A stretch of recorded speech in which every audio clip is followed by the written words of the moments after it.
Do it. Hello, everyone, and welcome to this week's episode of the Master Your Mental podcast. Today's topic is all about emotional eating. I am bringing on my awesome guest, Jonathan McLaurin. Did I say your name right? McLernon. So I say McLernon. if McDonald's had a school and I was a student, I'd be McLernon. Jonathan McLernon to get into what this is and how it ties in with our mental health.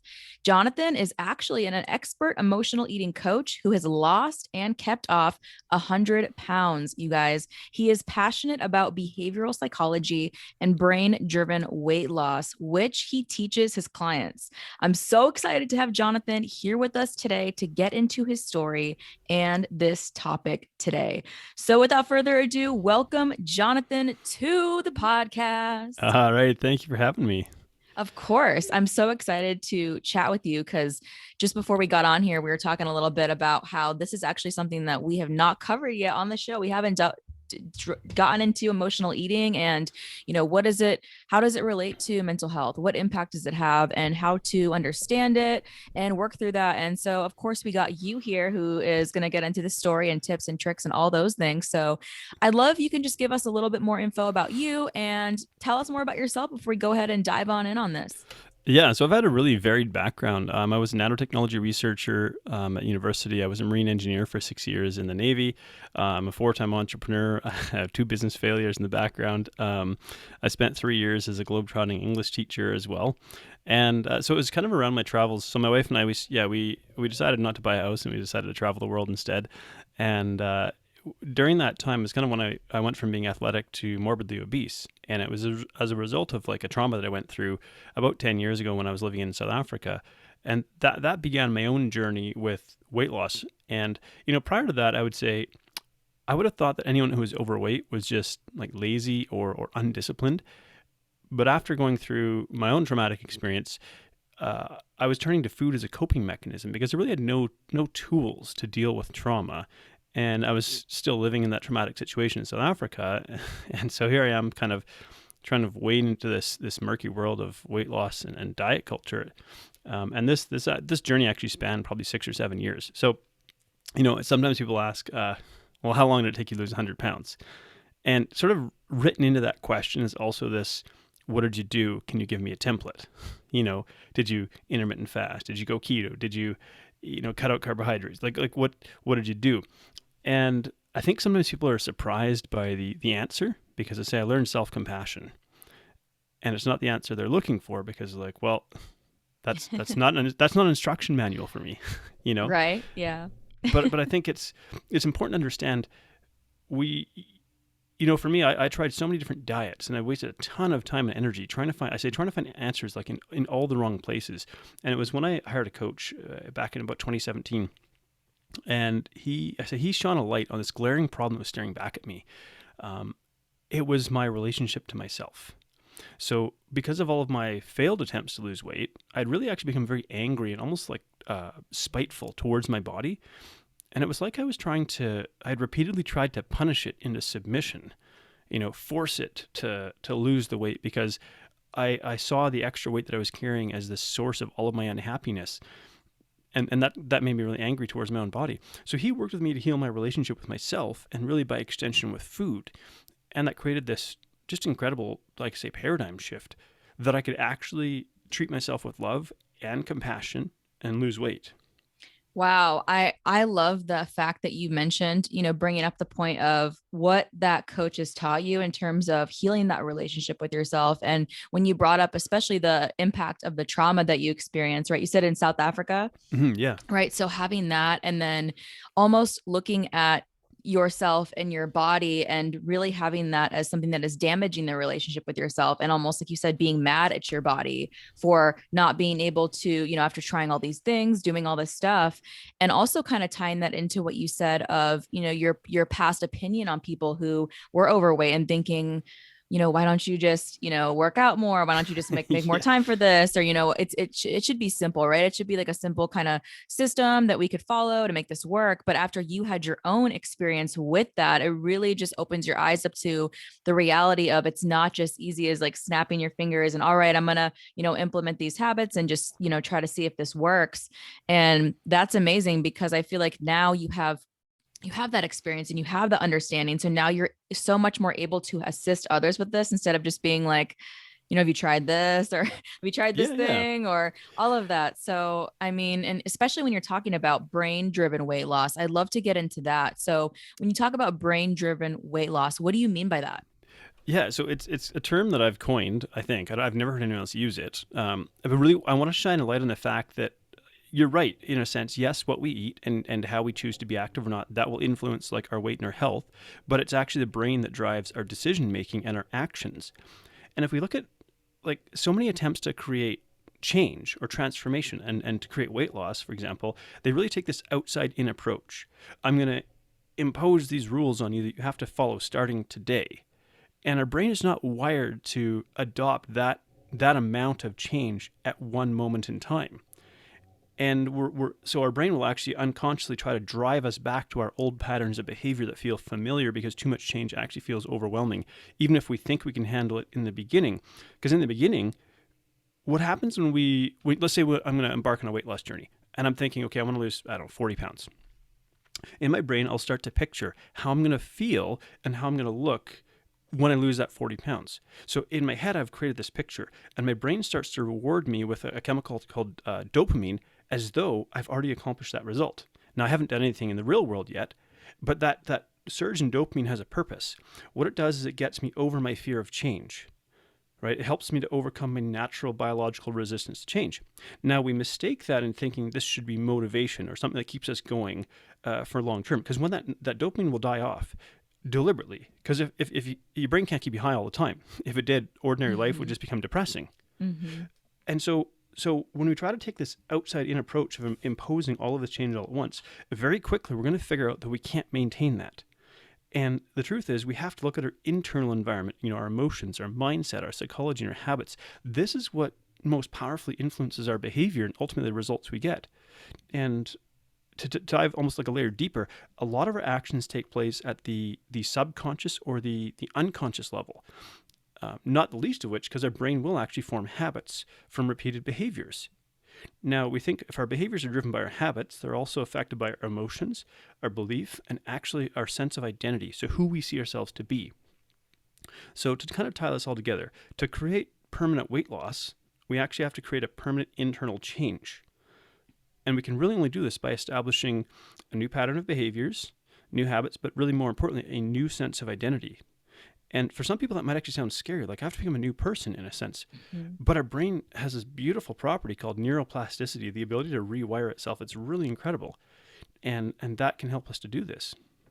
Wow, just the way that you broke that down is extremely helpful and so valuable because I love how you tied that in with this concept of being able to rewire your identity, right? So the way that you currently see yourself. And I like how you also kind of mention of, going back to like the dopamine when you're having this and you're on this journey and you're trying to do it and you're excited and you're like, okay, I'm going to do these new things. I'm going to do this and it's going to work and I'm going to, lose these 40 pounds and look like this person that I have in my mind. But then of course, that wears off. So what you said makes so much sense going back to how you see yourself internally with your thoughts, your habits, your emotions, and the subconscious level of that, which is hugely important. I actually just did an episode on that yesterday about subconscious because that's something that, and I feel like the beautiful thing about that is that it is possible to be rewired because I feel Mm-hmm. like for so many, especially when you're in such a challenging moment and you're faced with so many obstacles and barriers in front of you, it can be easy to think, okay, like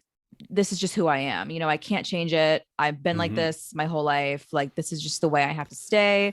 And I feel like when you start to get into how to change that mindset and start to pour into yourself, and of course, it's definitely a process, and I Oh, like how you yeah. bring that up as well. You're not just like, okay, guys, like we're going to change all these things. And like maybe a month from now, like it'll be good. It's like you talked about 6 years for you, right? Like a six Yeah. year. Now, I say to people, if I knew then what I know now, it wouldn't have taken 6 years. Mhm. But I'm not mad about that. I had to go on this journey of growth and development. And if you would have met me 6 years ago, you'd meet an entirely different person. Like physically, I look relatively the same, minus, 100 pounds of extra body fat. Right. Right. And it's not that like you become an unrecognizable person. It's more like you become the highest version, the best version of yourself. I think it's really important to understand that because maybe we get scared that if I create these changes, like I'm going to lose people in my life or things like that. And Mm-hmm. while that may actually happen because, one of the other things that influences our behavior and choices are the people that we surround ourselves with, right? The environment. And that's just another element of sort of this brain-driven weight loss is really looking at our relationships and the environment and how that also supports who we want to become. But I also like to, I like to try to understand, I say all behavior makes sense. So that doesn't mean that all behavior is good or all behavior is helpful, but it always makes sense if we understand how the brain works. So, for example, we could ask, well, why are we attracted to quick fix fad diets? It's 2021 and this is still happening Mm-hmm. because we want to believe the promise. We want to believe, for example, that weight loss should be quick and easy. It's what we've been marketed to. It's what we've been sold for so many years. But you think if it was fast and easy, we would have figured it out by now. We've been trying this for how many years, this whole quick fix, fast and easy. It is an attractive idea. And very few people want to acknowledge that the reality is that if you want to create, like, say, permanent weight loss, for example, it's really quite challenging because we have a lot that we're up against in terms of obstacles. First of all, our own nervous system is hardwired to seek comfort and avoid pain and avoid suffering and difficulty. That's our primal nervous system is like that. But then you could say like the essence of who we are, our soul, is really hardwired to grow and develop and blossom. So we're kind of wrestling with this dynamic tension because it feels really good in one sense to remain inside our comfort zone, and yet you can't grow there. You can't change and transform. And so you feel the sense of this innate calling to do and to be better. And so I would also say, I believe that we're probably more emotionally and mentally stressed than ever before, even though physically we're actually less stressed. We just look at the biological reaction to the environment we live in, this digital environment where there's 24/7 news and negativity and social media and things like that.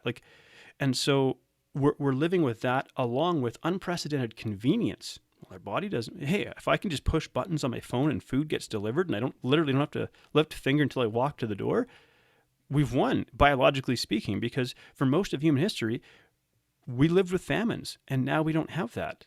Mm-hmm. Yeah. And I love how you talk about that aspect of food, especially with the convenience of it, because that really is so powerful. And something that I wanted to ask you too, related to Mm. that is, so for you, how do you make healthy eating faster and easier than fast food? I like to say that I outsource my cooking to appliances. Mm-hmm. So, right, you think Yeah. about the amount of time that you would spend, let's say, in a drive-through, for example. The idea is it's more convenient because I'm basically just sitting in a chair and not doing anything. But I look at drive-through lineups, in Canada here, and I'm like, they're a mile long. Mm-hmm. You're in there, you're idling your car, which, I don't want to get an environmental impact of that, but like you're doing that, you're probably spending more than you think to buy that food. Now, I buy frozen vegetables for one. No Mm-hmm. prep required. They're picked at peak ripeness and flash frozen, so they lock in their nutrient density. Like, how long does it take to put some frozen vegetables in a glass tray and put it in the oven and walk away? How about a rice cooker? Where you can cook like rice, quinoa. How long does it take to put a cup of rice in 2 cups of water and flick the switch and walk away? I've, I've, Right. I've got an air fryer. Put some frozen drumsticks in there, hit the switch and walk away. Like, so I could do these, say, and really I've just constructed a reasonably healthy meal. Let's say I put some rice in the rice cooker, some veggies in the oven, some chicken drumsticks in the air fryer. Well, I've already just put together a healthy meal. It probably took me 5 minutes to prep. I could walk away and do something for half an hour, come back, and my food's ready. Mm-hmm. Wow, that I feel like ties into, especially with when we talk about the mindset of it, right? Because when we talk about Mm-mm. convenience, like a lot of the times, I feel like a lot of people have this thing where they're like, I want to lose weight, right? I want to Mm-hmm. lose maybe it's like 10 pounds, 20 pounds, however much it is. But then, like you said, it's easier to stay comfortable, right? Inside that comfort zone of what you know. And it takes, in a tremendous amount of work to really get out of that and to say, okay, this isn't working. What I'm doing isn't working and I'm continuing to do it and just hoping that, there might be a different result eventually, down the road. But I feel like a sense of urgency is really important too. And especially when we talk about emotional eating, for you, I'd love to ask you, like what was the most helpful for you in terms of overcoming the habit that you had established with emotional eating? Right, yeah, because for those who, I don't know if I mentioned it, but I was essentially a binge eating food addict for almost 6 years. And binge eating is sort of, it's uncontrollable episodes of eating where it almost feels like you check out mentally. It's like this desperation to kind of escape. And so I would say some really simple things in a sense, and they're free. One was like slowing down. Mm. So, I don't know if you've ever seen like a seagull swallow, a chunk of food that's way bigger than its head. And yeah, it's really weird. But I used to eat food like that, where I was like desperately shoveling food in. And my wife used to put her hand on my shoulder and be like, you can take a breath. Hmm. So I was eating with this urgency. Well, part of that was connected to because I was overweight and really unhappy with being overweight. I looked at food in this really tortured way. Like, this food is going to make me fat, and yet this food gives me comfort. Like Hmm. eating this makes me feel better, yet it's making the problem worse. And so really stuck in this kind of tortured situation. So my brain was like, the thing is you can't just necessarily take that away and leave a void there. Hmm. There needs to be something. You need to understand what the brain is looking for in that moment that food really can't fill. Like binge eating, I basically you have to stop when I'm about ready to vomit. Hmm. Um, but as soon as that happens, all of a sudden, like back comes the shame, the guilt, the regret, the discomfort, you know, and it wasn't the answer I was looking for. And so the ability to kind of actually become present and say, what am I feeling right now? Like, can I, I have a guide called Crush Your Cravings, for example, and I walk people through this process called FAST. Um, and it stands for feel, acknowledge, accept, speak, and time. So anytime that you feel this urge, washing over you, it's like take a moment and go, what am I feeling right now? Can I put words to it? Can I identify it? Where in my body is it? So and not treating an uncomfortable emotion like there's something wrong if it's there. So I like to say that emotions are like a check engine light. That little yellow light that comes on your dashboard. It doesn't tell you exactly what's wrong with your engine. It tells you something needs your attention. And Hmm. you would normally say bring it to a mechanic for a diagnosis. A lot of people, what they do is the equivalent of putting some black electrical tape over that check engine light. I can't see it, therefore it's not a problem. Well, unfortunately, the problem still exists. Just because you've covered it up didn't mean it went away. And pretty soon that engine's gonna Hmm. explode. And for us, it's going to be as long as we keep sort of smothering and trying to bury these difficult emotions, they're going to keep coming back to the surface in the form of these. Like for me, it was binge eating, for example. Hmm. And I love how you just broke that entire concept down, because I feel like when you're talking about, like, you tied that in of you would eat the food and then you would look at the food as something that was continuing to perpetuate the problem that you were having, but this is also a thing that's making me feel better. So it's kind of like good and bad, but you'll Yeah. take you'll take the you'll take the good with it even though there's bad, because you want that feeling of feeling better. So I'd love to ask you, like, what did you discover? Because it's almost like when we talk about habits and then kind of destroying this one and implementing a new one, what did you discover that made you feel better that wasn't tied to the food? This is going to probably surprise some people, but I'm going to say it began with something as simple as brushing my teeth. Hmm. So if we take one step back and we go, the real issue here was like I felt angry at my body. I felt like it had betrayed me. I felt like it was the source of all of my unhappiness. Um, so my coach asked me this question. I say it was a question that changed my life. He said, if you make a list of all the things you love and value, how far down that list do I go before I see your name? Mm. Wow. Yeah. So Wow. that question right there, for me, I was like, I'm not on the list. So all of a sudden I have to try and figure out like one, come to terms with the fact that I wasn't even on the list of things I love and value. Here I'm being given permission to put myself on the list of things I love and value. How do I get there? How do I get myself up, higher up on the list even? When most of my life I'd lived kind of like a martyr. I'll just set myself on fire to keep other people warm. Rooted in the story that I am not good enough or I am not enough as I am.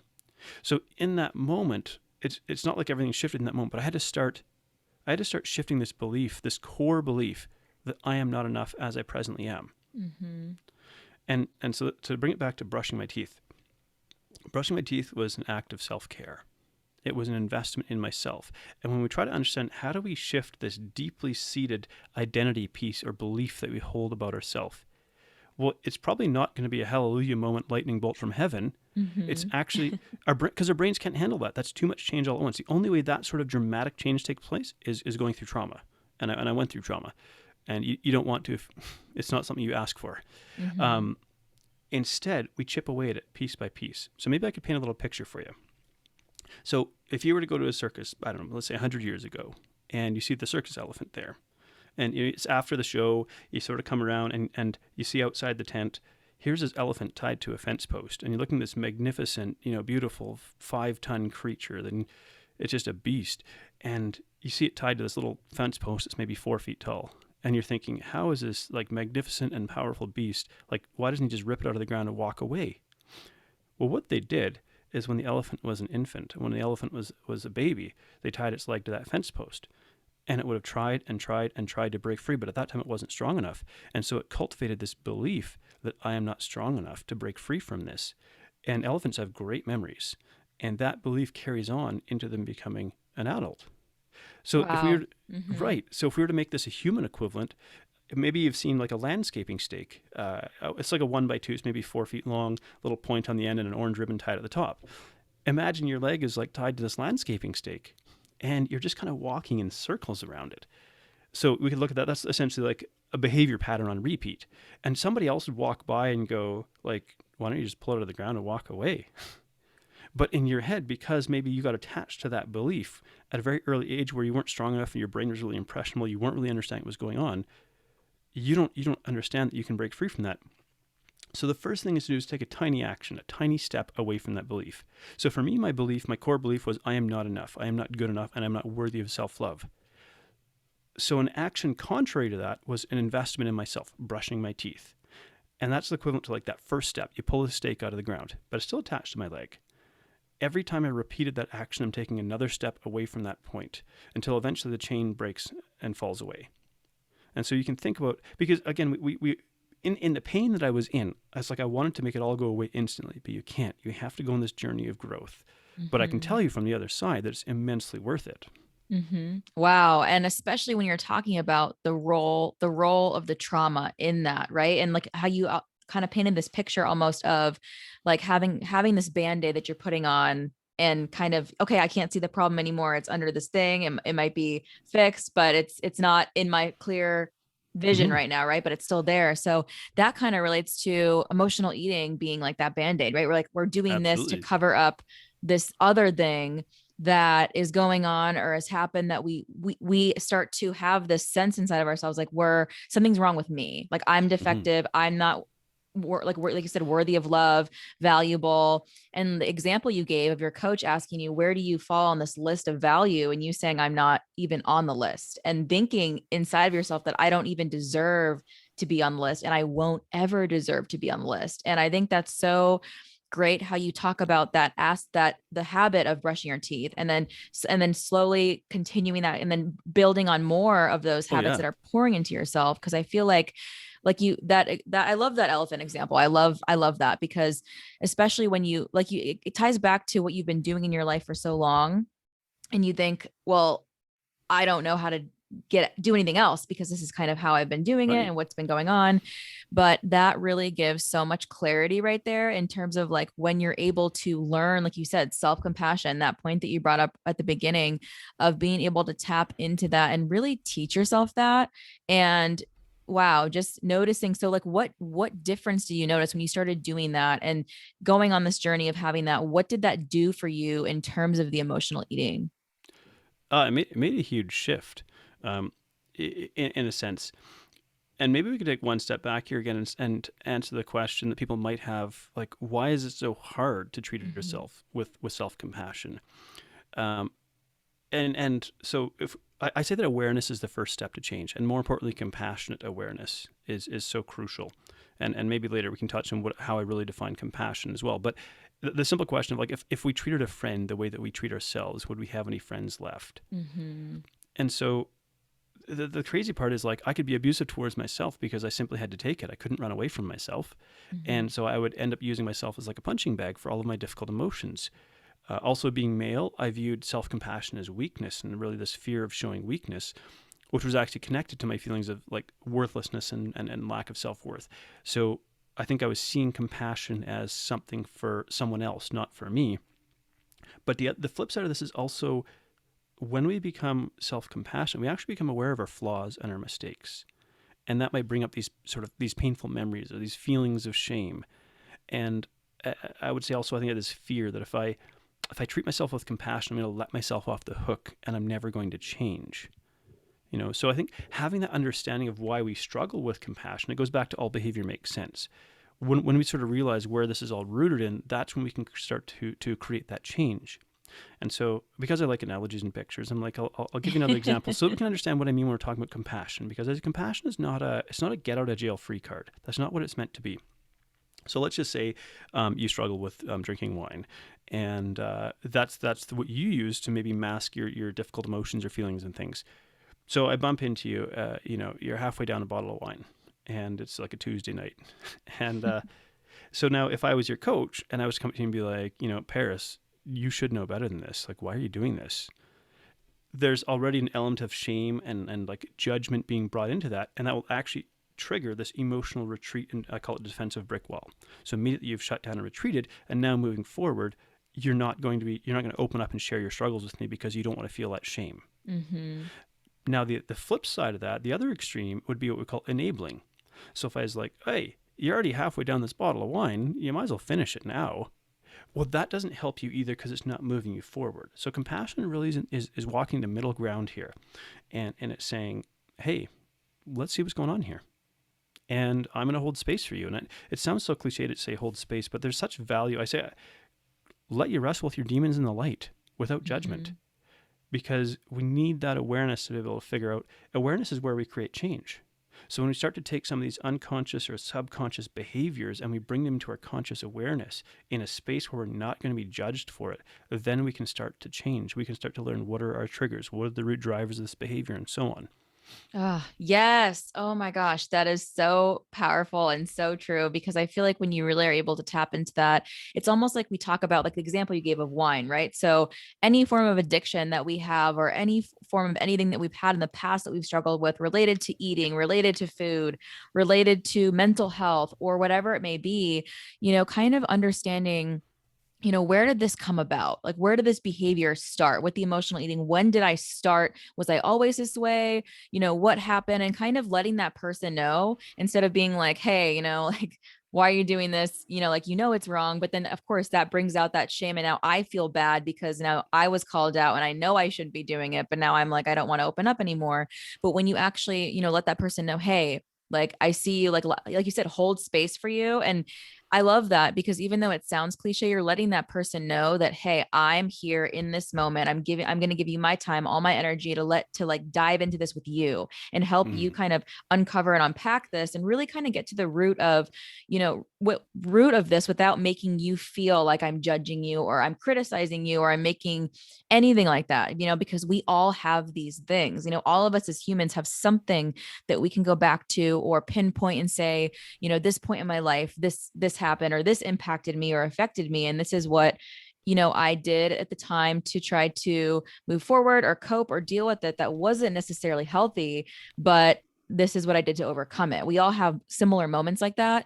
So I feel like when we can lay it out like that, instead of coming from a place of, like, what's wrong with you? Like, why? Yeah, Like, yeah, what do you do? Like, what is this? Come on, just like stop eating so much, just eat a little, like, I feel like when you're able to tap into it that way and, yeah. really do that for this person, it does a lot because I feel like already this person is holding that inside of themselves and Mm, they're already speaking so poorly to their own self. yeah. So, I say that it, like if beating yourself up was going to work, it would have worked by now. yeah. Right. Yes. Oh my Right. goodness. Oh my goodness. So So true. And we have these emotional blind spots as well. And I think this really highlights the power of coaching or connecting to like a qualified professional to get help with this. And there should be no shame in it. Um, I couldn't have accomplished this change and got to where I am now on my own. Well, maybe I could have, but it would have maybe taken 20 or 30 years. It dramatically short circuited, you know, even though we say this process takes time and it takes longer than we want to because we've been sort of conditioned in this instant gratification culture, we still massively short circuit the amount of time required to start to create this transformation, Mm-hmm. because all of us have these emotional blind spots. And I feel like I should mention something because we're talking about weight loss, and for people who struggle with sort of, you know, emotional eating and mental health and things like that, sometimes that can be a triggering thing to talk about, because we connect to such a sense of judgment around it. But what I like to say to people is weight loss is a doorway, it's not a destination, right? So the truth is that for most people, like biologically speaking, we're going to improve our health if we lower our body fat percentage, right? But I mean, facts don't really change people's minds. The truth is, this is never really about a number on this scale, right? It's about quality of life. So we often assign a number to give us a tangible placeholder, but it just represents a future that we're visualizing, a future that we feel like we're going to be able to live in. You know, the words that I hear, like I want to feel comfortable in my own skin. I want to be able to shop in my closet again. You know, I have all these clothes that I used to wear. I want to be like on the floor and play with my kids or my grandkids, that kind of stuff. And so, really, weight loss opens the door to being freer to do the activity you want instead of the one you wish, sort of sitting on the couch. Mm-hmm. And so, for me, I think also I should share this. Even though I've accomplished this and I've kept the weight off and so on, it's not like I'm without struggles. I'm still a human being. Mm-hmm. And sometimes this idea, like I run a podcast called Between the Before and After, and we talk about like the human element of this journey. And so I have what I call an emotionally compelling reason.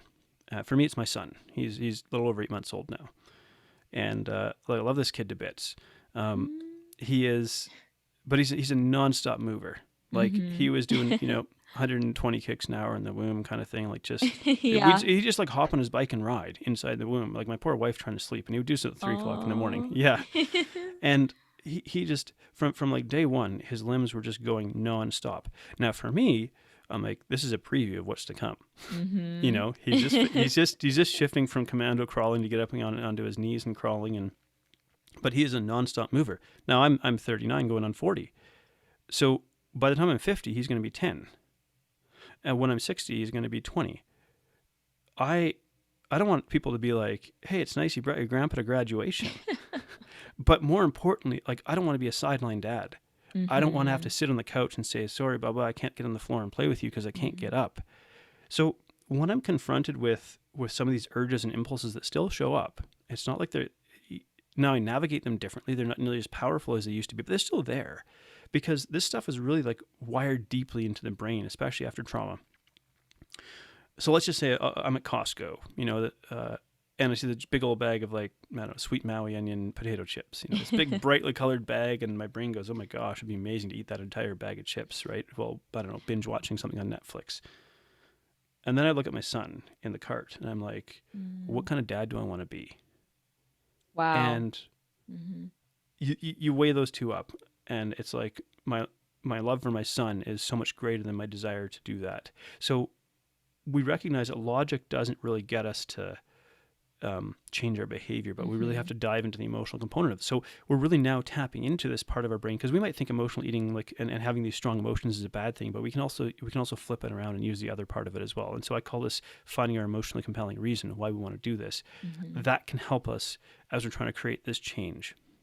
Wow. I love that. And I love that example. I love the example. You give such great examples and analogies. I love when people do that and come on here because it helps so much to be able to visually see something, and just all these Yeah. descriptions you're giving are so helpful, especially when we're talking about emotional eating and then the trauma tied in with this, and tying this in with mental health and all of this. And something I always love to ask everybody, and I always love to ask this question because I always get a different answer, and it's always so great to see what people think and have to bring to the table for this. So, Jonathan, I'd love to ask you. So, what are you currently doing right now in this moment in time to master your mental? I'm just slowing down my breathing. I'm Mm-hmm. I'm present. You know, it's like tapping into at least 4 out of my 5 senses. Well, we actually have more than five, but you know, so I'm what am I feeling in the moment? What am I hearing? What am I smelling? What does it feel like? The bum in the seat of my chair, my arms on the armrest, that kind of thing. We live in a world that it just feels like we're trying to drink from a fire hose. Just Mm-hmm. this infinite stream of information that we could never even come close to trying to consume, and it's just picking up.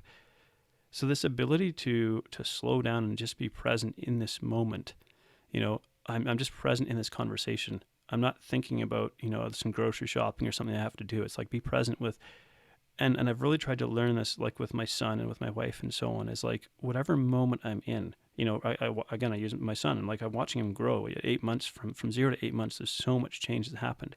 I just I just try to sit with him sometimes, just be present in that moment, so tapping all those senses. I think learning how to do that and living more consciously is really something that helps us maintain these amazing transformations we can accomplish.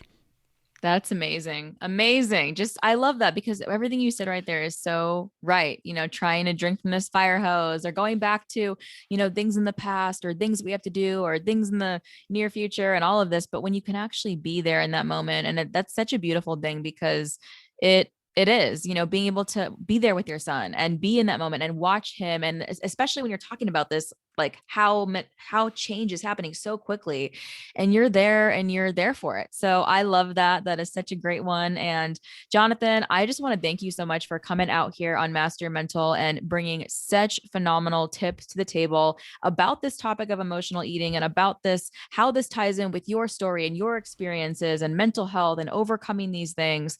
You brought so much helpful information to the table. It's going to be so valuable. I know people are going to take away so much value from this conversation. So thank you so much for being here and just coming out and doing this. Thank you. It's been a real pleasure. Yes. And you guys, whether you are listening during the daytime or the nighttime, I hope that you guys have a great rest of your day or nighttime. And on that note, I'm going to end it there and say bye to you guys and bye to Jonathan. So bye, Jonathan. See ya.